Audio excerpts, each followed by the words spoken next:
We're live. Oh, there we go.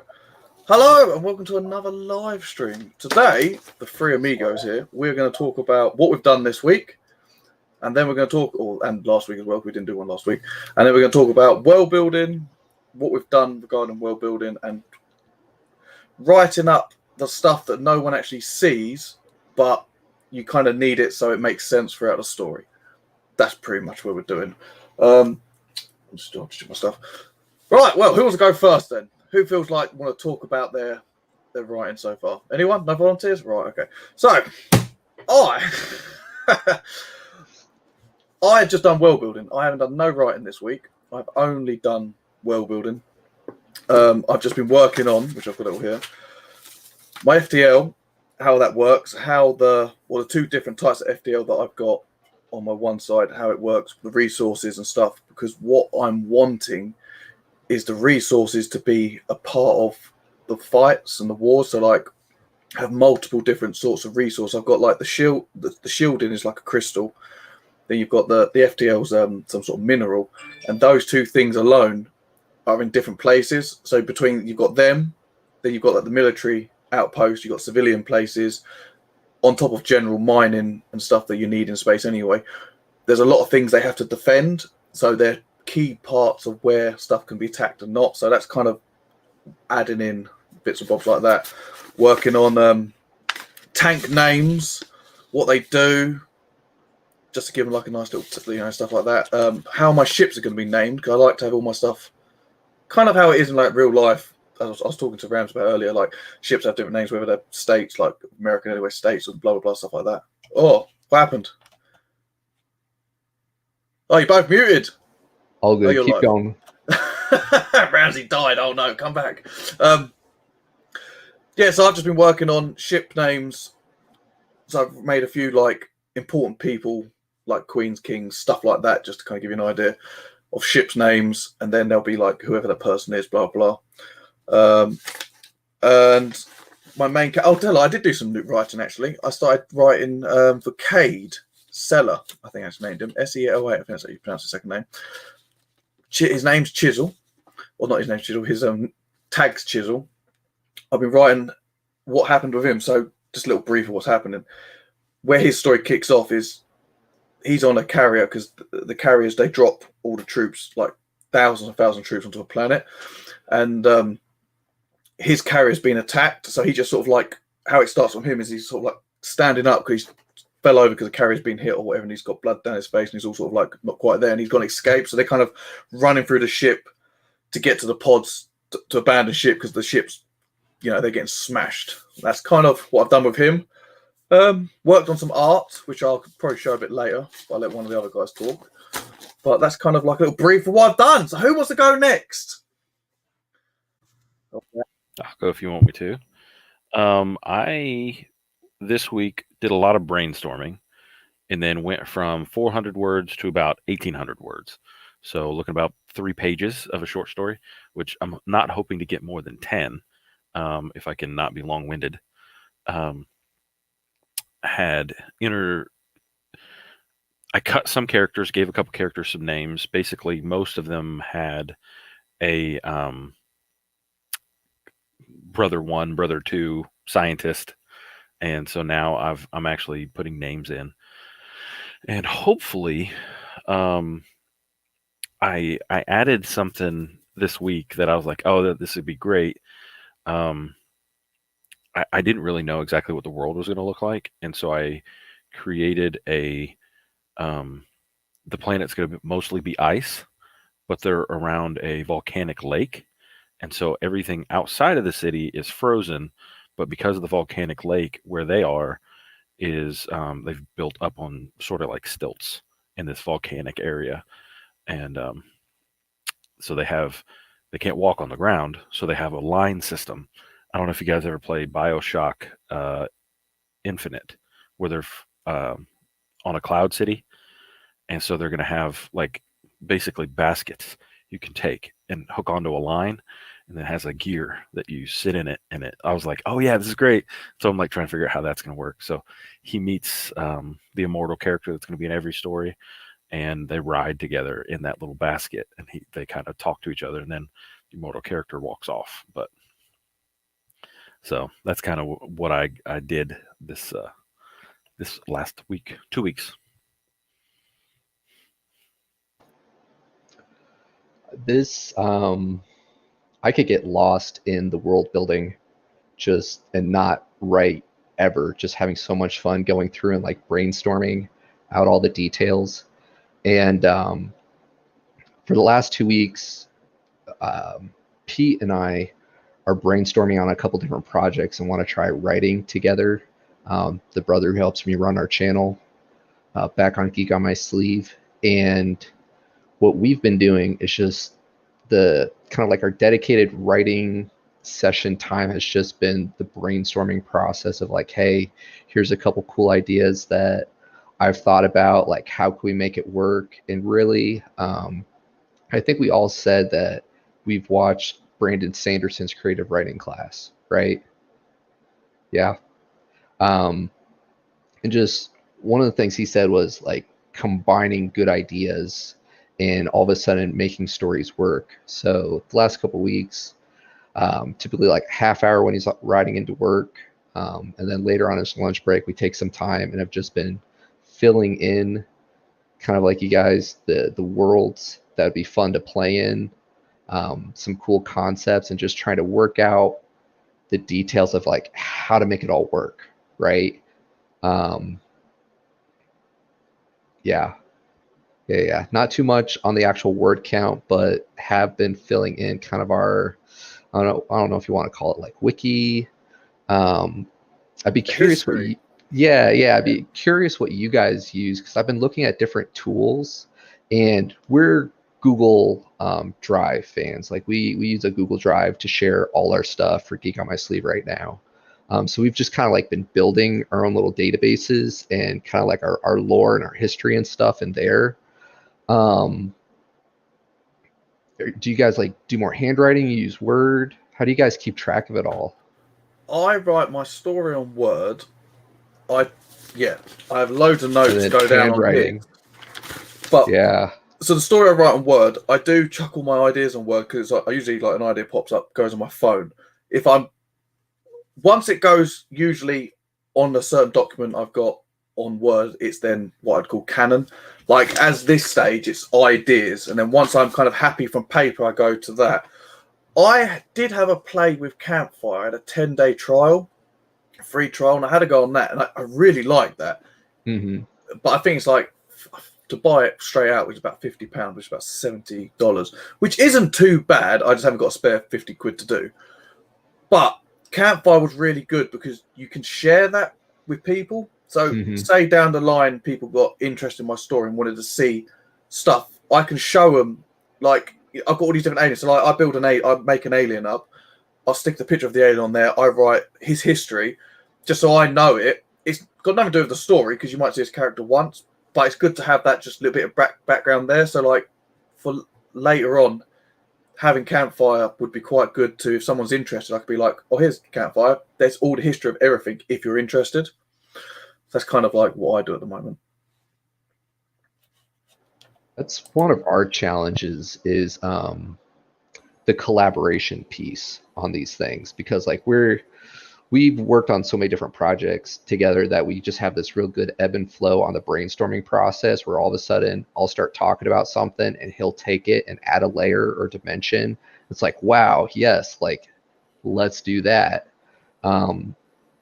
So Google Drive lets us share in real time, but I've been interested in Campfire, and I've also heard a lot of people had success with, probably butcher it, Scrivener. Scrivener's for writing. Right.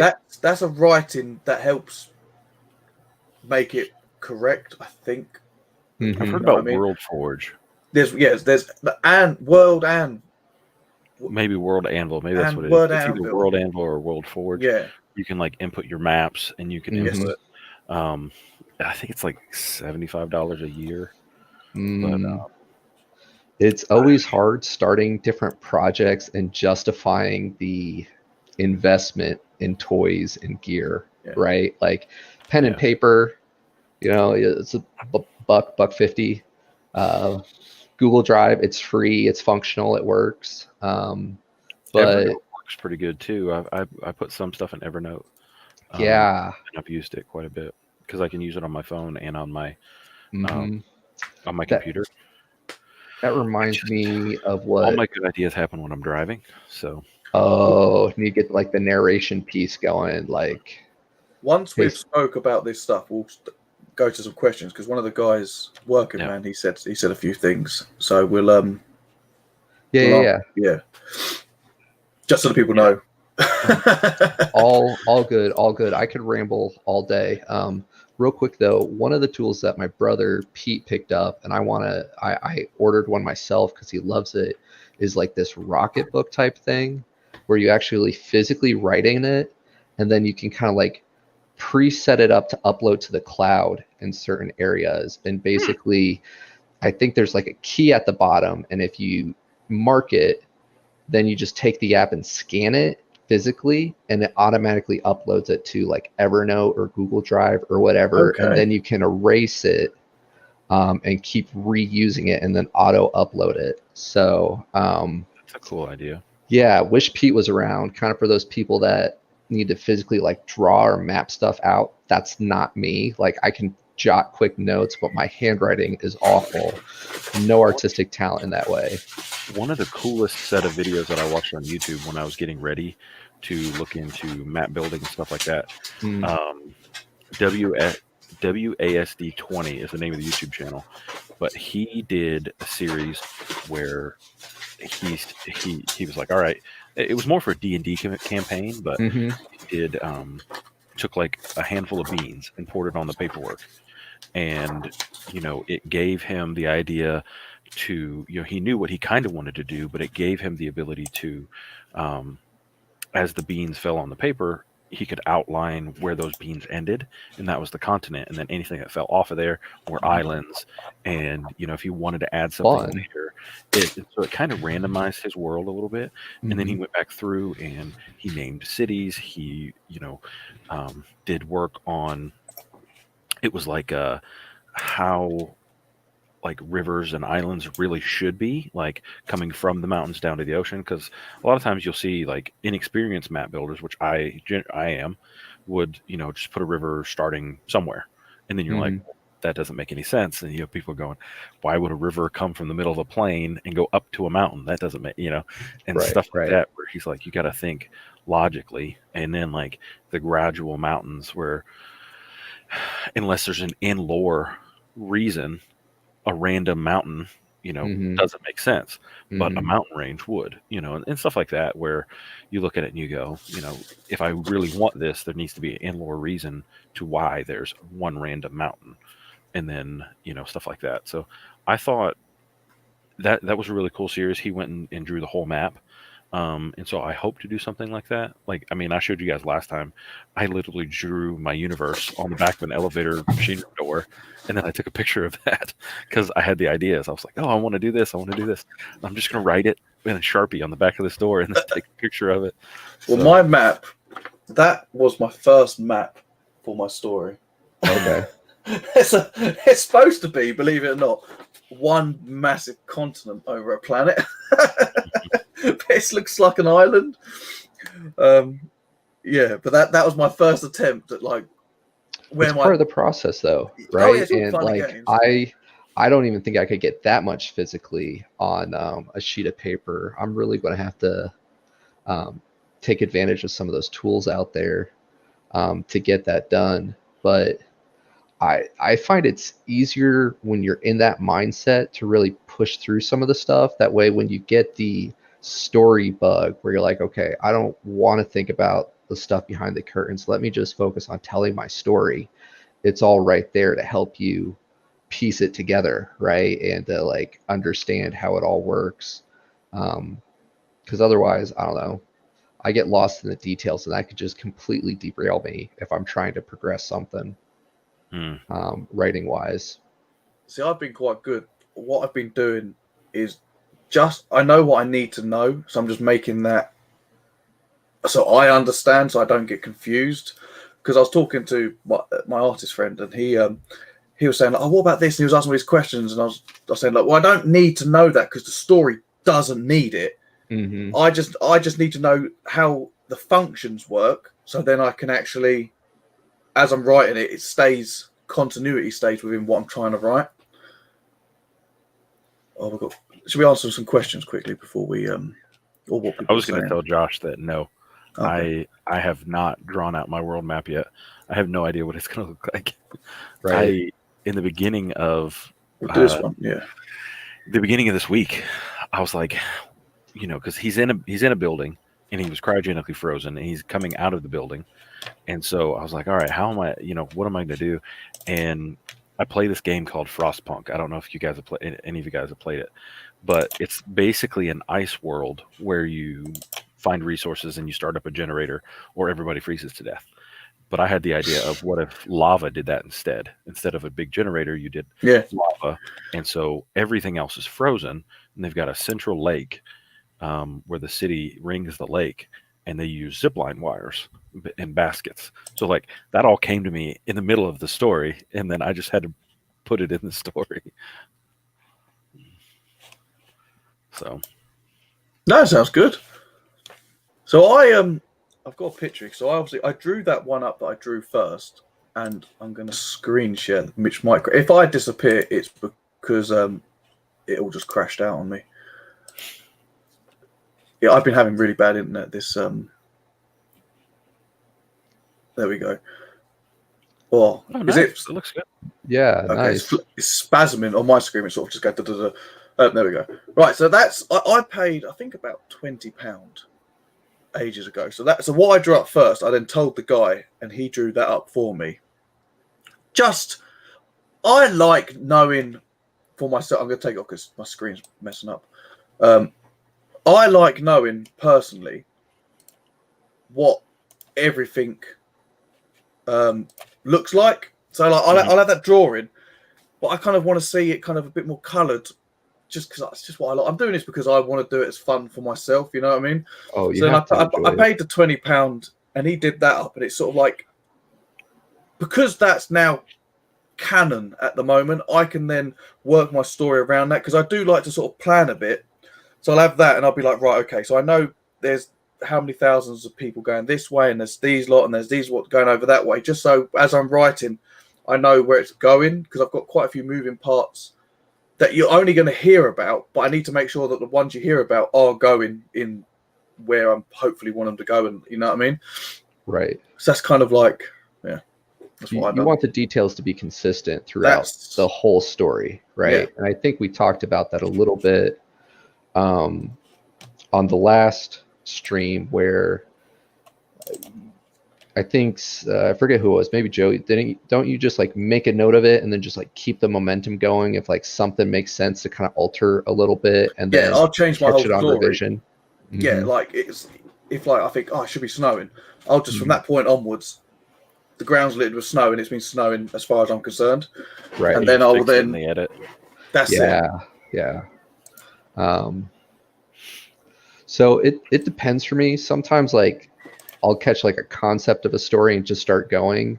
In the past, when I've done more creative writing, and then I come back, and after I got like maybe that rough high level of a concept, I get lost in the details and the architecture, and kind of want to have as much as I can worked out beforehand. And part of that is just because I think I enjoy getting lost in the story building, world building process. And Pete and I have kind of like set some deadlines for ourselves where it's like, okay, after a certain point, like after we feel good about this outline of an idea with the details worked out, we're brainstorming on a couple different like lit RPG concepts, and having fun with just like, okay, well, why is this the way it is, right? Like usually some of the details, it's important that it all synergizes. And yeah, it's been fun going to get it all outlined, and then probably towards the end of the year, just start going and playing within those constraints that we set up. And hopefully it'll make the process that much easier, right? Not hitting a I guess, roadblock or writer's block in the story. Like, how do we get through this piece? How do we figure this piece out? Yeah. So your story, do you pretty much know your end goal? Have you got a target that you're trying to achieve? You just got to get there. So for us, for the most part, yes. Like, we've kind of been brainstorming a couple different concepts, and I think, like, the more we get it fleshed out, and a lot of them are similar, but there is that end goal that we kind of want to get to, or that big, you know, I'm trying to think of the right word, not really like reveal, but just kind of like that WTF moment, I guess. Is like, oh, and it all was really like this, right? Kind of the how we want to tell the story, like the things you keep behind the curtain, the details you keep behind the curtain, where all of a sudden you get later on, it's like, oh, that's why this is the way it is, and you can go back and kind of see that projection of like the details stacking up. Yeah, how about you guys? Go on, you go, Ramsey. Go on. I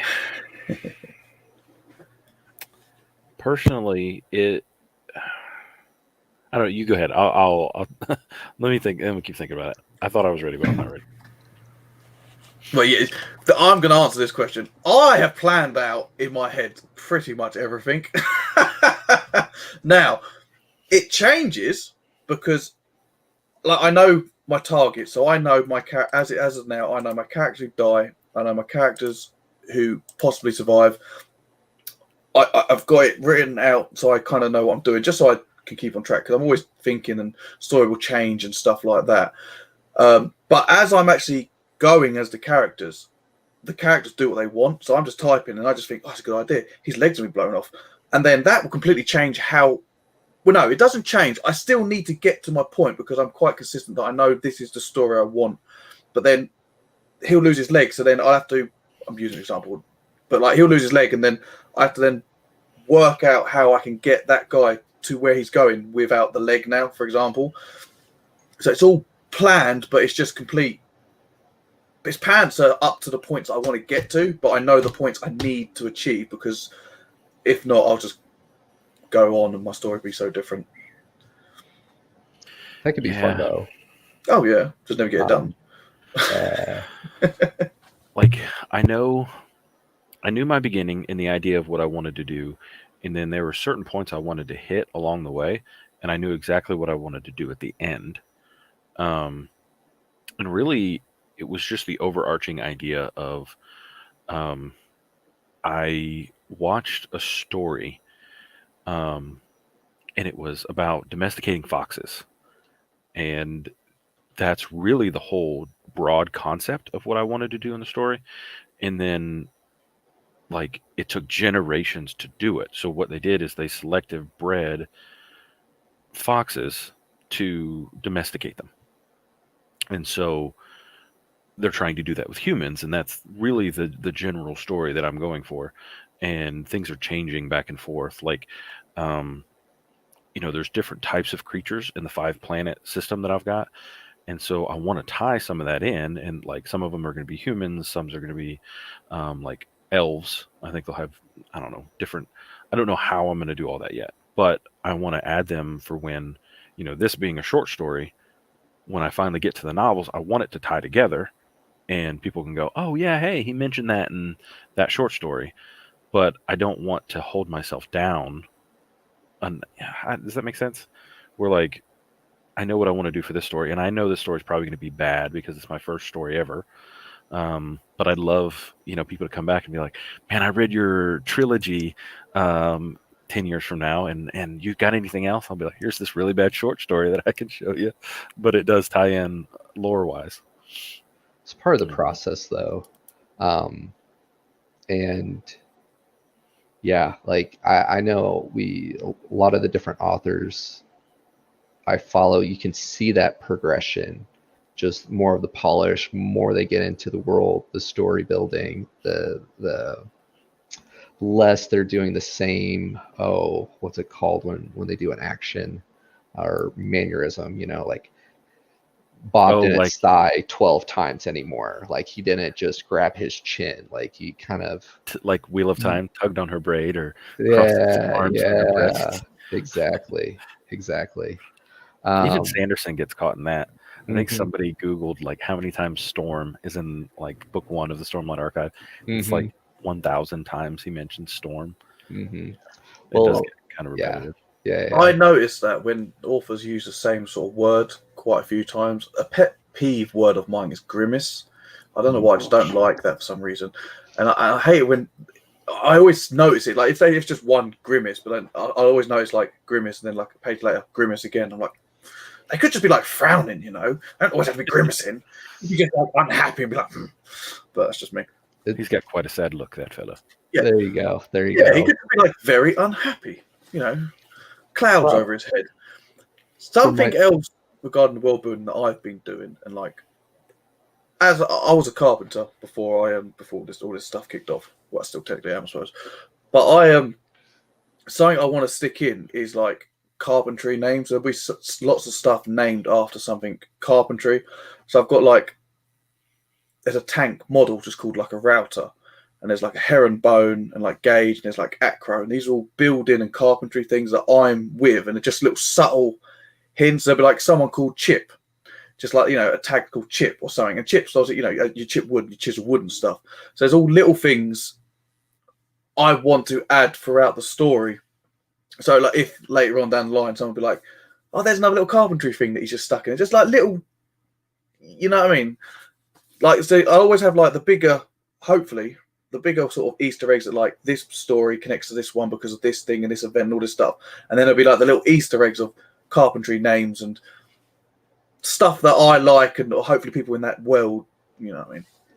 little nods. Yeah. Do you get that first pass, or do you think you'll catch that on the revision's sake? Like tying it back to Grimmist, when I'm really trying to focus on like, let's get word count, let's just keep the flow of Smash dumping the the words. story. Yeah. Just like, okay, maybe he's going to Grimmist 12 times here, but when I come back through this, I can really think about it in my mind's eye. Like, okay, like how is he really playing this out?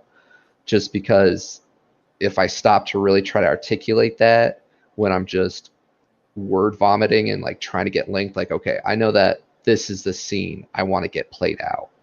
Do you try to catch the details that first pass, or you're like, okay, let me grimace 12 times and just do some minor bit and then come back on a revision and add the color?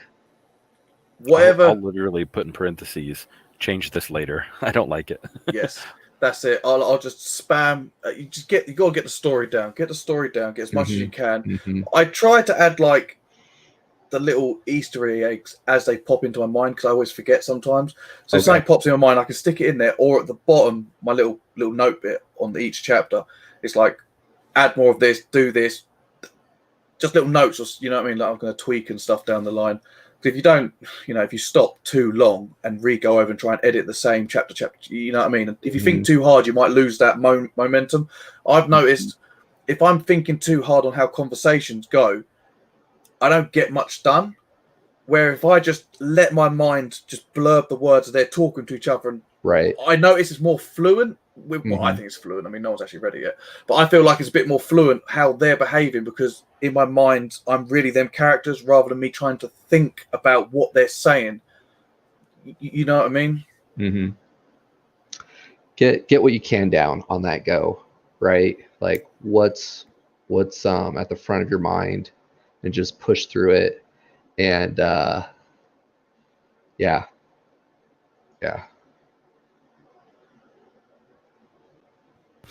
How do you guys do with dialogue? That's been my hardest.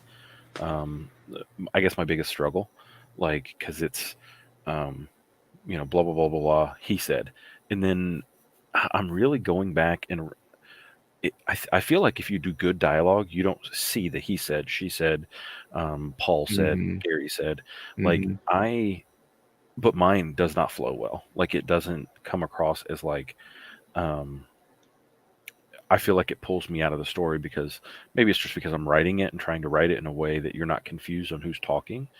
And And I've even tried to do like little he replied or Yeah, change up the he said bit. Yeah. yeah, because I want to make it something where you just because I've thought about like even audiobook narrators, like they do the he said she said, and you don't notice it as much like as he's speaking about it. So how can I create dialogue that flows easy and well? um, and I'm still working on that quite a bit, and I'm like trying to use dialogue to ask the questions I need to ask. Like I had one person, like I wanted to find a way for a certain person to see my main character and his wife, but do it in a way that made sense, and like not just be like, hey, let me describe my wife to you, like a way that he could be like, because I needed it to click in the side character's head, but I didn't want it to be like, here's all the descriptions of my wife. She's wonderful. She's amazing. Here, let me tell you all about her. Yeah. And when you see her later, it's gonna be like, oh, that's that guy's wife, And hopefully it's not clunky. It feels kind of clunky to me right now, but that's really where I'm gonna have to spend a lot of time editing and maybe even beta reading and being like, I'm gonna hand you this part. Please tell me how it makes sense in this, in the lore and in the scenario, to have the like. Maybe I'll even be like, yeah, here's a picture of my wife, or something. I don't know exactly how I'll do it yet, but that's the kind of thing that's been my biggest struggle so far. So, yeah, I'm really with you there, where I think a lot will rely on having like feedback and beta readers, because just like all things, when we read it ourselves, we know the magic behind the performance, so we understand it, and getting someone else's fresh perspective, I feel, will be crucial. For first pass, I'm really just trying to get the story out. And I'd be curious to hear your thoughts on this, Joe, because you got to the point where you're really getting a decent amount of word count done each week when you're really in the mode. And I'm hoping that on the brainstorming side of things, as long as I have some of the magic figured out behind the scenes, then I can just word vomit. Okay, like let me at least get my best intention back and forth. Same thing with the dialogue. Try to get into the mode. Like we're having fun playing with lit RPG concepts, so it's a little bit easier for us to kind of get into that party dynamic and that boys banter, if you will. Not really boys, but just kiki banter, and get our mind in that spot. And I think it comes a lot more naturally. Whereas some of the other scenes that might be more of a challenge don't really have a muse to tap into. I believe other authors have talked about just doing research in those scenes, right? Like watching live video of how it plays out and trying to, like, I guess, channel that essence and be like, okay, like here's how this young couple plays this out. Or hey, like if I'm writing somebody that's not the easiest to walk a mile in their shoes, let me kind of do some research. And so I guess to bring it back, I just do the let me get it out. And then I can add that polish and rework it to where I can at least understand my intentions of the scene. And then if I need to revise it and rework it or cut some pieces when I have the greater picture, cut it out. Man, these guys have been on it with the chat. We appreciate you guys hanging out with us today. Loyalty. Right. Yeah. So, right. Okay. Back to go on. Josh had a good idea. Speaking the dialogue. That's actually a really good idea. So, sorry, Working Man's reads. His name's Josh. What was I gonna say? I done a bit of watching. I like watching videos about like how to, something that people say about talking, like how to do dialogue. I have watched videos about that, as well as reading a lot has helped me kind of work out how to talk and try and make it flow, as I think, because no one's actually read it. At first, when I started writing, I did always used to do he said, she said, he said, she said all the time. And it was just like that one, he said, that one, that one, that one. If you've got two characters just in the conversation, you can drop the he said, she said, because you're kind of following who's saying what, as long as the two characters to a degree talk differently. You know, if it's literally they say the same words like robots, each person, it might be hard to follow who's saying what. But if someone always calls you mate and someone always says friend, you know who that person is as long as you've learnt that character. If there's more characters to the conversation, you then might have to put he said or Ramsey said, Carl said, just in case you need to do it. From watching some other podcasts of who actually do write, something they said is, I believe, you can kind of like lose the he said, she said for a bit, but add in Ramsey said occasionally just to refreshen, as well as break it up by like Ramsey said, then placed his hand for his golden locks and shuffled in the chair or something. You know what I mean? Just to sort of break up, because you don't want too much long, just conversation, sort of good few conversation lines. He moves, something happens, sees it, then back to the conversation, because the conversation's still going. It's just you're instead of he says she, or they're talking, you've just tapped on the bit of wood, and it, I said this while moving my chair, and then back to the conversation. You kind of know what I mean? I've noticed it's a little bit easier when listening to audiobooks because sometimes they do a really good job switching the voices back and forth, like the actual voices. But I've noticed when I read, especially if it's a story I've been in for a while, like just playing in the world for a while, sometimes the authors are just really good at not just adding in those extra little mannerisms or blurbs, but you truly hear the characters' motivations and goals in their dialogue, right? Like, you don't need to necessarily always tell me he said, because I know that Phil is always going to be focusing on like the science component of it and asking the devil's question when, the main go-lucky character just throws a crazy idea out, and then Phil will chime in and be like, okay, but like, how are you going to make this happen? There's X, there's Y, there's Z. Like every time that the other guy says something, he's just like, okay, but sell me on it, right? Like just channeling that energy. If say you're going into kind of like the same thing you said, if you're going, you've got quite a conversation going to happen, you can start with like whoever the character is, he's thinking about this or he does this, and he's going to want to challenge that person, for example. So his character is going to be the challenging one. So then you can say, blah, blah, blah, Ramsey challenged Cole, or Ramsey said, and then Cole replied this or whatever, and then then you can go back to Ramsey, but without the Ramsey said or he said, because Ramsey's replying to Cole now, and then Cole's replying back to Ramsey, and you the first few bits have started the steps, and now the steps. What I mean? Ramsey's on the attack, Cole's on the defense. You know what I mean?